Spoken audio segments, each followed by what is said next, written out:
اعوذ باللہ من الشیطان الرجیم بسم اللہ الرحمن الرحیم واعتصموا بحبل اللہ جميعا ولا تفرقوا واذكروا نعمة الله عليكم إذ كنتم أعداء فألف بين قلوبكم فأصبحتم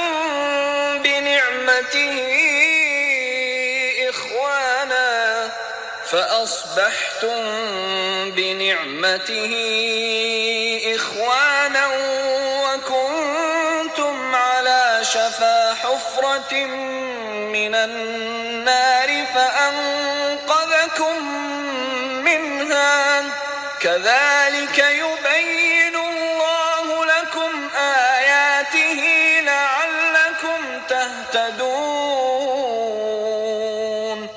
السلام علیکم ورحمۃ اللہ وبرکاتہ. نحمده ونصلی علی رسوله الکریم. اما بعد فاعوذ باللہ من الشیطان الرجیم. بسم اللہ الرحمن الرحیم. رب اشرح لی صدری ویسر لی امری واحلل عقدۃ من لسانی یفقهوا قولی. ربنا زدنا علما اللہم فقہنا فی الدین آمین. میری پیاری بہنوں، آج ہم سورہ آل عمران کی آیہ نمبر 103 کریں گے اور بہت ہی خوبصورت آیت ہے، دل کو ٹھنڈا کر دینے والی اور ایک سیدھا راستہ دکھانے والی. الحمدللہ. چلیں پڑھتے ہیں. اعوذ باللہ من الشیطان الرجیم. بسم اللہ الرحمن الرحیم. اور اعتصموا، مضبوطی سے پکڑ لو. یہ امر کا صیغہ ہے. عین صاد میم سے ہے، جو پہلے بھی ہم کر چکے ہیں، یعنی مضبوطی سے کسی چیز کو پکڑنا. بحبل اللہ، اللہ کی رسی کو. حبل رسی کو کہتے ہیں، یعنی جس چیز کے ذریعے سے منزل مقصود تک پہنچا جائے تو اس کو حبل کہتے ہیں، یعنی اللہ کی رسی کو. جمیعاً، سب کے سب مضبوطی سے اللہ کی رسی کو پکڑ لو.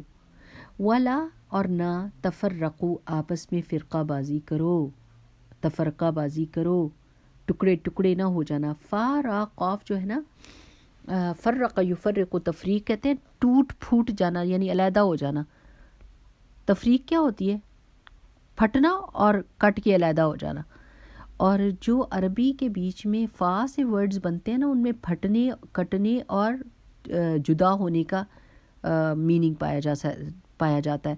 جیسے فجر، جیسے فصل، جیسے فرق.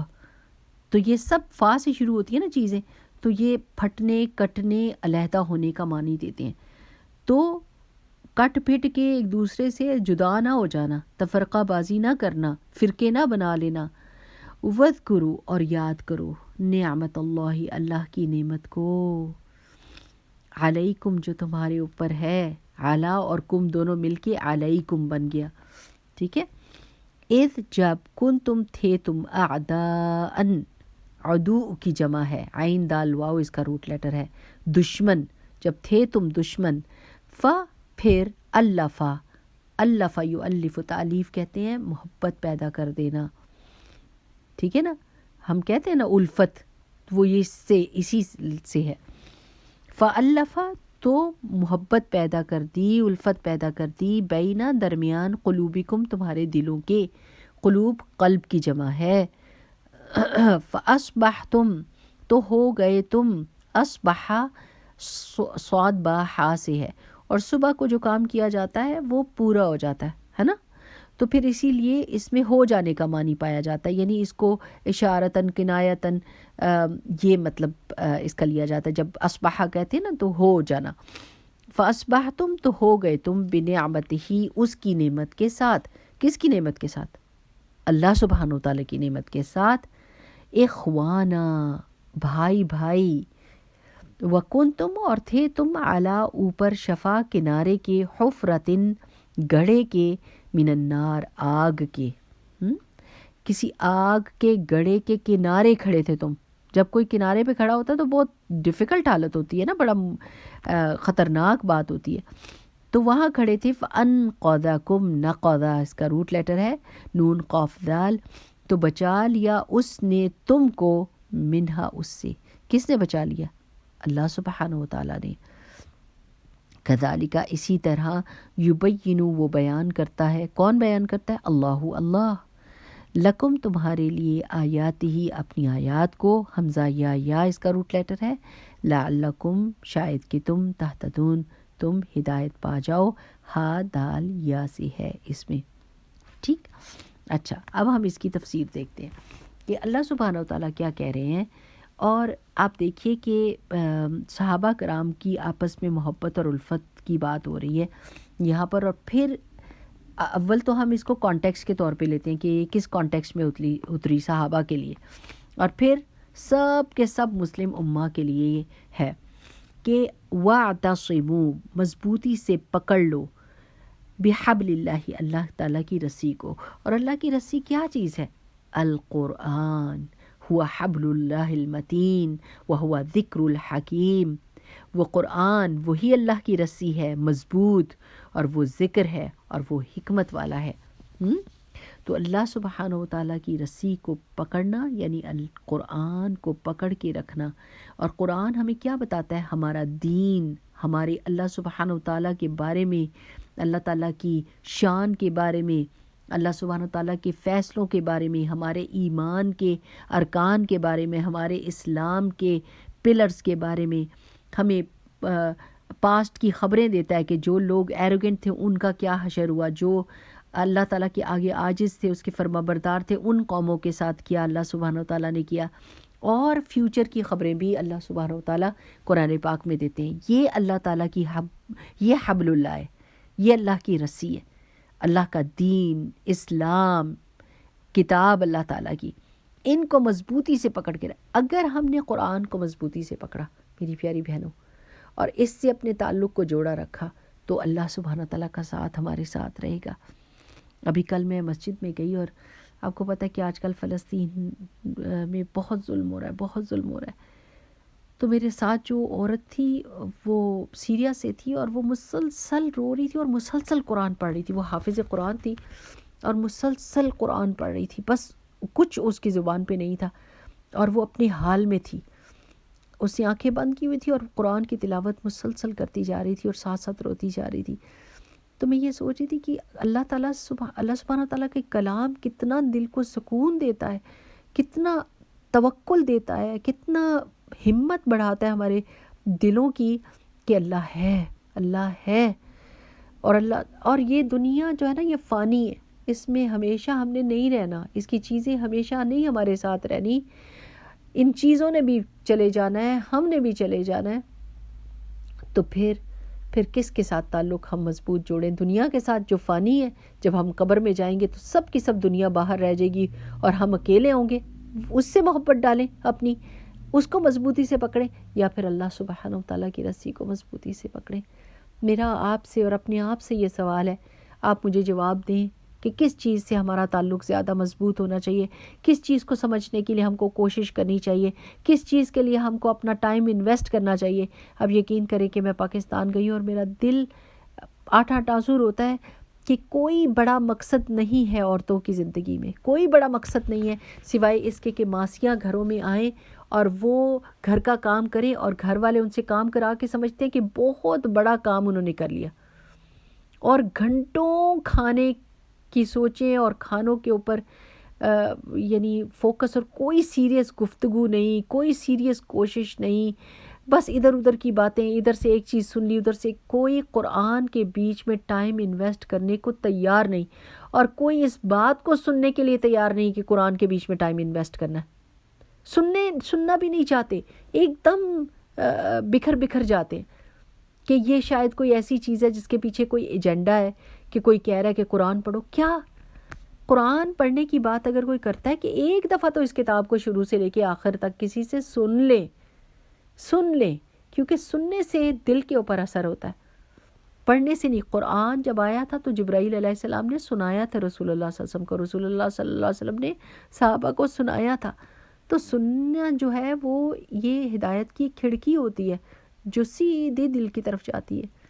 تو اللہ تعالیٰ ہم کو یہ توفیق دے. تو وَاعْتَصِمُوا بِحَبْلِ اللَّهِ جَمِيعًا، اللہ تعالیٰ کا یہ حکم ہے، حکم دے رہے ہیں اللہ تعالیٰ کہ اس کو مضبوطی سے تھام لو، مضبوطی سے اس کو پکڑ لو. وَلَا تَفَرَّقُوا، اور آپس میں فرقہ بازی نہ کرنا. آپ نے پچھلی آیت میں پڑھا تھا نا کہ اللہ تعالیٰ نے کہا تھا وَلَا تَمُوتُنَّ إِلَّا وَأَنْتُمْ مُسْلِمُونَ، نہ تم ہرگز مرنا مگر اس حالت میں کہ تم فرما بردار ہو اللہ تعالیٰ کے، تم مسلمان ہو. تو اب مسلمان کون ہوتا ہے؟ جو اللہ کی رسی کو مضبوطی سے تھامتا ہے. اور مسلمان کون ہوتا ہے؟ جو تفرقہ بازی نہیں کرتا، جو چھوٹی چھوٹی باتوں کے اوپر اور فروعی مسائل کے اوپر ایک دوسرے کو کفر کے فتوے نہیں دیتے، ایک دوسرے سے نفرت نہیں کرتے، ایک دوسرے کو سلام نہیں چھوڑتے، بلکہ ایک دوسرے کے گلے لگتے ہیں، سلام کرتے ہیں، ایک دوسرے سے محبت کا اظہار کرتے ہیں اور محبت کرتے ہیں ایک دوسرے سے. ولا تفرقوا، تفرقہ بازی نہ کرو. اب آپ دیکھیے کہ مسلمانوں میں کتنے فرقے ہیں اور سارے فرقے ایک دوسرے پر کفر کے فتوے لگاتے ہیں، ایک دوسرے سے نفرت کرتے ہیں. کوئی دوسرے فرقے کا اس فرقے کی مسجد میں آ جائے تو اس مسجد کو دھوتے ہیں اور ان کو مار پیٹ کے اپنی مسجد سے نکالتے ہیں. استغفر اللہ العظیم، استغفر اللہ العظیم. مسجدیں اللہ تعالیٰ کا گھر ہے. اللہ سبحانہ و تعالیٰ نے ان کو عزت بخشی ہے یہ کہہ کے کہ یہ میرا گھر ہے. اللہ تعالیٰ تو نہیں نہ رہتے مسجدوں میں، لیکن اللہ سبحانہ و تعالیٰ عزت دیتے ہیں. جیسے آپ کہتے ہیں نا میرا بیٹا، جو آپ کا بیٹا نہیں بھی ہوتا، آپ اس کو کیوں کہہ رہے ہوتے ہیں میرا بیٹا؟ کیونکہ آپ اس کو عزت دے رہے ہوتے ہیں کہ میں تمہیں اتنی عزت دیتی ہوں، اتنا پیار دیتی ہوں جیسے میری اپنی اولاد ہو. کہ چھوٹے بچے کو جب ہم کہہ رہے ہوتے ہیں تو ہم ایسے کہتے ہیں نا. تو اللہ سبحانہ و تعالیٰ جب کسی چیز کو اپنے ساتھ جوڑتا ہے تو اس کو اکرام دیتا ہے، اس کو عزت دیتا ہے. تو یہ مسجدیں تو اللہ کے ذکر کے لیے تھیں، محبتوں کے لیے تھیں، ایک دوسرے کے ساتھ جڑنے کے لیے تھیں. آج اگر مسلمانوں کی ساری صفیں ایک ہوتیں تو کسی دشمن کی جرت نہ ہوتی کہ وہ ہمارے مسلمانوں کے ساتھ یہ ظلم اور یہ جبر کرتا. لیکن آج ہم ٹوٹے پھوٹے ایک دوسرے سے نفرت کرنے والے اور اپنے اپنے آئلینڈس پہ بیٹھے ہوئے اپنے آپ کو جنتی سمجھتے ہیں اور پھر اپنے ہی بہن بھائیوں کو مرتے ہوئے دیکھتے ہیں. کیونکہ جب تک اکٹھے نہیں ہوتے، اتحاد میں برکت ہوتی ہے، اتحاد میں طاقت ہوتی ہے، اور ایک دوسرے سے محبت مسلمان کریں گے اور ایک دوسرے کے ساتھ جڑیں گے تبھی یہ کام حل ہو سکے گا. تو اللہ تعالیٰ نے یہ حکم دیا ہم کو کہ ولا تفرقوا، اور آپس میں تفرقہ بازی نہ کرو. وذکروا، اور یاد کرو نعمت اللہ، اللہ تعالیٰ کی نعمت کو، علیکم جو تمہارے اوپر تھی، اذ کنتم اعداء، جب تم ایک دوسرے کے دشمن تھے. اب آپ دیکھیے کہ مسلمان جب رسول اللہ صلی اللہ علیہ وسلم آئے تو اوس اور خزرج جو تھے وہ مدینہ کے دو قبیلے تھے جن کے صدیوں سے لڑائیاں چل رہی تھیں، صدیوں سے ایک دوسرے سے شدید نفرت کرتے تھے، شدید نفرت کرتے تھے. اور ایک کا جانور دوسرے کے اس میں آ گیا تو لڑائی شروع ہو گئی. اب ایک نے ایک کو مارا تو وہ دوسرے کے 10 مارے گا، وہ 10 ماریں گے تو یہ ان کے 100 ماریں گے، اور ان کی لڑائیاں اس طرح چلتی رہتی تھیں اور یہ ایک دوسرے سے شدید نفرت کرتے تھے. تو اللہ سبحانہ وتعالیٰ نے جیسے ہی اسلام کی نعمت ان کو دی، رسول اللہ صلی اللہ علیہ وسلم آگے تو وہ ایک دوسرے سے بھائی بھائی بن گئے. آپ مجھے بتائیں کہ یہ کتنی انہونی سی بات ہے کہ دو قومیں ایک دوسرے کے ساتھ صدیوں سے جنگ کر رہے ہوں اور وہ ایک دم بھائی بھائی بن جائیں، ایک دوسرے سے محبت کرنے لگ جائیں، ایک دم اپنی ساری دشمنی کو بھول جائیں، وہ جو قتل پہلے کیے ہوئے تھے ایک دوسرے کے وہ سب بھول جائیں. عربوں میں یہ بہت مشکل کام ہے کیونکہ ان کی غیرت بہت زیادہ بڑھی ہوئی ہے. تو الحمدللہ کہ اللہ تعالیٰ نے کیا کیا، اللہ نے ان کے دلوں کو ایک دوسرے کے ساتھ جوڑ دیا. اللہ نے فَأَلَّفَ بَيْنَ قُلُوبِكُمْ، اس نے جوڑ دیے تمہارے دل. اللہ کے سوا کوئی محبت دلوں میں نہیں ڈالنے والا. فَأَصْبَحْتُمْ بِنِعْمَتِهِ إِخْوَانًا، تو تم اس کی نعمت کے ساتھ بھائی بھائی بن گئے. آپ کو پتہ ہے کہ ان کی محبت اتنی زیادہ ہو گئی تھی، اور یہودی اس زمانے میں کیا کرتے تھے کہ وہ جنگیں جو ہے نا وہ کریٹ کیا کرتے تھے، جیسا کہ اب تک ہے ان کا عادت.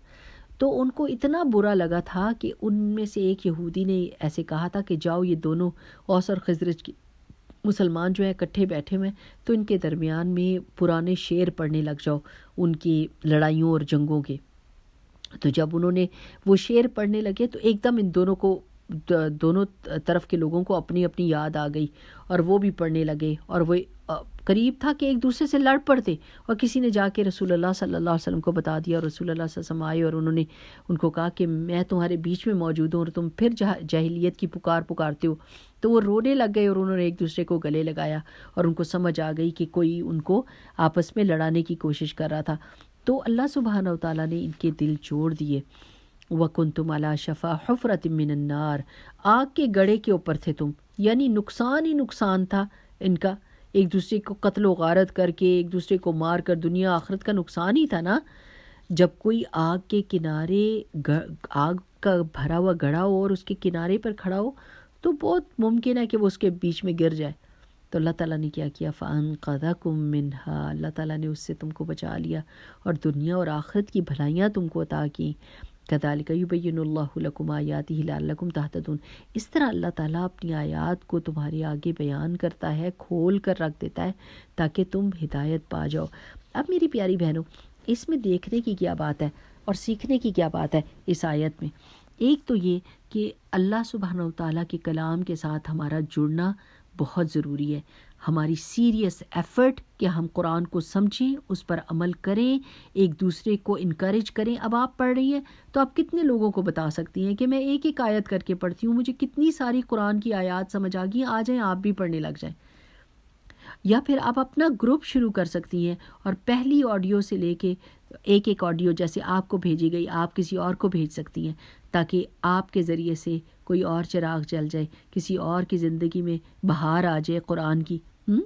تو سب کے سب مضبوطی سے قرآن کو پکڑ کے رکھو اور تفرقہ بازی نہ کرو، ایک دوسرے کے ساتھ نفرتیں نہ کرو، ایک دوسرے کے ساتھ اپنے آپ کو کاٹو نہ، جڑو اور اللہ تعالیٰ کی نعمت کو یاد کرو. اب آپ میری یہ بات سنیں کہ اللہ سبحانہ و تعالیٰ دلوں میں محبت ڈالتا ہے، دلوں میں الفت ڈالتا ہے، دلوں کو جوڑتا ہے. اللہ سبحانہ و تعالیٰ سے دعا کیا کریں، اللہم الف بین قلوبنا واصلح ذات بیننا واہدنا سبل السلام.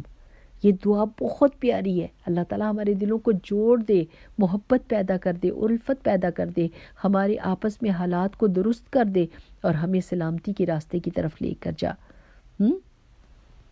تو دیکھیں میری پیاری بہنوں، سب سے پہلے تو آپ اپنے گھروں میں دیکھیں کہ کیا آپ لوگوں کے دل جڑے ہوئے ہیں.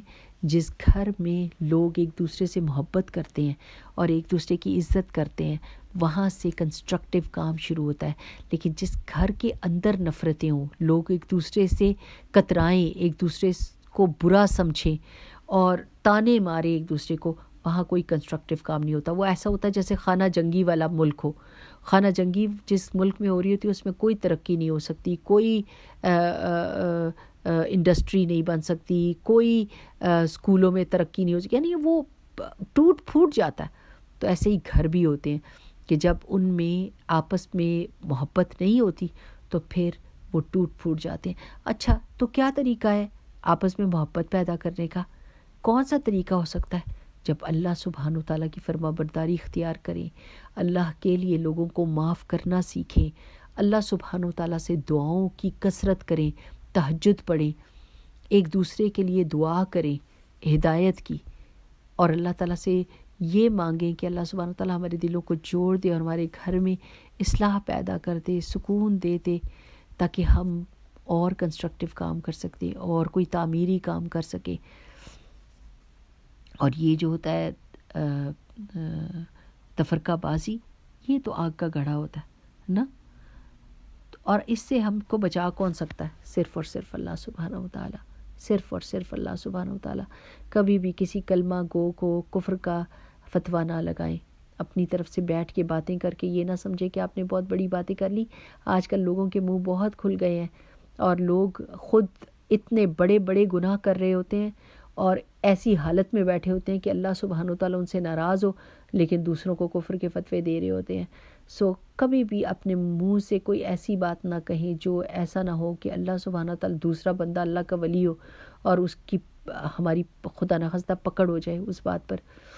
تو اللہ سبحانہ و تعالیٰ سے دعا مانگا کرے کہ اللہ تعالیٰ مجھے ہدایت کا ذریعہ بنا دے لوگوں کی، میرے ذریعے سے لوگوں تک اپنی بات پہنچا. اللہ تعالیٰ مجھے استعمال کر اللہ سبحانہ و تعالیٰ اپنے دین کی سرخروئی کے لیے. تو پھر اللہ سبحانہ و تعالیٰ آپ کے ذریعے سے. اور دوسرا یہ کہ جو قرآن والا بندہ ہوتا ہے نا وہ تیوری چڑھا کے نہیں رہتا، وہ غصے سے بات نہیں کرتا، وہ دوسروں کو نیچا نہیں سمجھتا اور گھٹیا نہیں سمجھتا، وہ یہ سمجھتا ہے کہ علم ساری زندگی حاصل کر سکتا ہے اور ہر بندے کو بینیفٹ آف ڈاؤٹ دے۔ اچھا میں آپ کو ایک واقعہ سناتی ہوں۔ ابھی جب میں عمرے کے لیے گئی تو وہاں پر اکثر و بیشتر ایسے ہوتا ہے کہ پاکستانی عورتیں جو ہوتی ہیں نا وہ نماز کھڑی ہوتی ہے اور وہ نماز نہیں پڑھتی، کیونکہ ان کے کوئی علماء نے یہ کہہ دیا ہوا ہے کہ ان کے پیچھے نماز نہیں پڑھنی، وہ اپنی نماز اکیلے پڑھ کے بیٹھ جاتی ہیں، اتنی دور جا کے بھی 1,00,000 نمازوں کا ثواب نہیں لے سکتی، واللہ عالم کیوں۔ تو ایسے ہی ہوا کہ ہم نماز کھڑی ہوئی تو جو میرے سامنے 2 ینگ لڑکیاں تھیں تو میں نے ان سے پہلے تو یہ کہا کہ میں نے کہا میری سونی آپ جو ہے نا اپنے بال ڈھک لیجئے، آپ کے سائڈ سے بال نظر آ رہے، اور پھر میں کھڑی ہو گئی اور نماز شروع ہو گئی۔ اب میں نماز پڑھ رہی ہوں اور وہ سامنے بیٹھی ہوئی ہیں اور وہ نماز نہیں پڑھ رہی، تو میرے اور نماز کے دوران ہی استغفر اللہ العظیم میرے دماغ میں یہ آ رہا ہے کہ یہ بھی انہی کی طرح ہوئیں گے، لیکن پھر میں نے کہا یا اللہ مجھے ذریعہ بنانا کہ میں ان کو یہ بتا سکوں کہ حق بات کیا ہے، اور اللہ سبحانہ وتعالیٰ میری زبان کو استعمال کرنا اچھے طریقے سے۔ اور جب سلام پھیرا اور میں نے دعا مانگ لی تو میں نے ان سے کہا کہ پیاری بہنوں آپ نے نماز کیوں نہیں پڑھی؟ تو انہوں نے ایک دم کہا کہ ہم سے غلطی ہو گئی، ہم جو تھے نا نماز پہلے ہی پڑھ بیٹھے، ہم کو یہ نہیں پتہ تھا کہ اذان کے بعد یہ اتنا انتظار ہوتا ہے اور پھر نماز کھڑی ہوتی ہے، تو ہم نے جیسے ہی اذان ہوئی نماز پڑھ لی، اور اب جب نماز کھڑی ہوئی تو ہمارے دماغ میں یہ کنفیوژن تھی کہ کیا ہم دوبارہ نماز پڑھ سکتے ہیں یا نہیں پڑھ سکتے، یعنی علم کی کمی تھی۔ تو میں نے ان کو بتایا کہ اگر آپ نے اپنی پڑھ بھی لی تھی تو جب جماعت کھڑی ہوتی ہے تو آپ پڑھ سکتے ہیں، اور ہمیشہ وہ نماز کے دوران اذان اور اقامت کے دوران تھوڑا سا وقفہ ہوتا ہے۔ تو انہوں نے کہا جی ہمارا آج پہلا دن تھا تو اس لیے ہمیں نہیں پتہ تھا، جزاکم اللہ خیر کہ آپ نے ہم کو بتایا، اور اتنی خوشی ہوئی مجھے اس بات کی، اور پھر دعا کی کتاب میں نے ان کو دی اور وہ اتنی خوش ہوئی کہ ہمارا طواف بھی بہت پیارا ہوا، ہمیں یہ باتیں بھی پتہ چل گئی۔ تو میں یہ سوچتی ہوں کہ اگر ہم اپنے دماغ کو سیدھا رکھیں، یعنی میرا دماغ الٹا جانے لگا تھا لیکن اللہ سبحانہ وتعالیٰ سے میں نے دعا کی تو میرا دماغ سیدھا چلا اور زبان نرم ہوئی، تو اللہ سبحانہ وتعالیٰ نے کیسے دوستی پیدا کر دی، کیسے محبت پیدا کر دی۔ اور وہی اگر میں ان سے پوچھے بغیر کوئی ان کے اوپر فتویٰ گڑھ دیتی یا ان کو کچھ ایسی بات کہہ دیتی جس سے وہ غصہ کھا جاتی یا تکلیف اٹھاتی تو کتنی بری بات ہوتی۔ اور یہ سب اللہ سبحانہ وتعالیٰ کی توفیق سے ہوتا ہے اور اللہ تعالیٰ سے دعا مانگنے سے ہوتا ہے۔ تو کبھی بھی کسی کو برا نہ سمجھیں، بلکہ اس کو بینیفٹ آف ڈاؤٹ دیں کہ ہو سکتا ہے اس کو علم نہ ہو، تو پھر محبتیں پیدا ہو جاتی ہیں۔ بیسیکلی یہ آیت صحابہ کرام کے بارے میں تھی، اور اس کے بعد یہ ساری امت کے اوپر لاگو ہوتی ہے کہ ان کو کیسا بیہیویئر رکھنا چاہیے اگر وہ سچے مسلمان ہیں۔ ان کو اللہ تعالیٰ کی رسی کو مضبوط تھامنا ہے، ان کو تفرقہ نہیں کرنا، ان کو اللہ تعالیٰ کی نعمت جو اسلام کی صورت میں ملی ہے اس کو یاد رکھنا ہے، انہوں نے ایک دوسرے سے محبت کرنی ہے اور اللہ تعالیٰ کی اس نعمت کو ایکنالج کرنا ہے کہ اللہ کی نعمت کی وجہ سے ہم ایک دوسرے سے محبت کرتے ہیں، اور اللہ تعالیٰ سے ہدایت مانگنی ہے۔ ٹھیک، سبحانک اللہم و بحمدک نشہد ان لا الہ الا انت نستغفرک و نتوب الیک۔ آج ہم نے دعا کون سی سیکھی ہے؟ اللہم الف بین قلوبنا واصلح ذات بیننا واہدنا سبل السلام، آمین۔ السلام علیکم ورحمۃ اللہ وبرکاتہ۔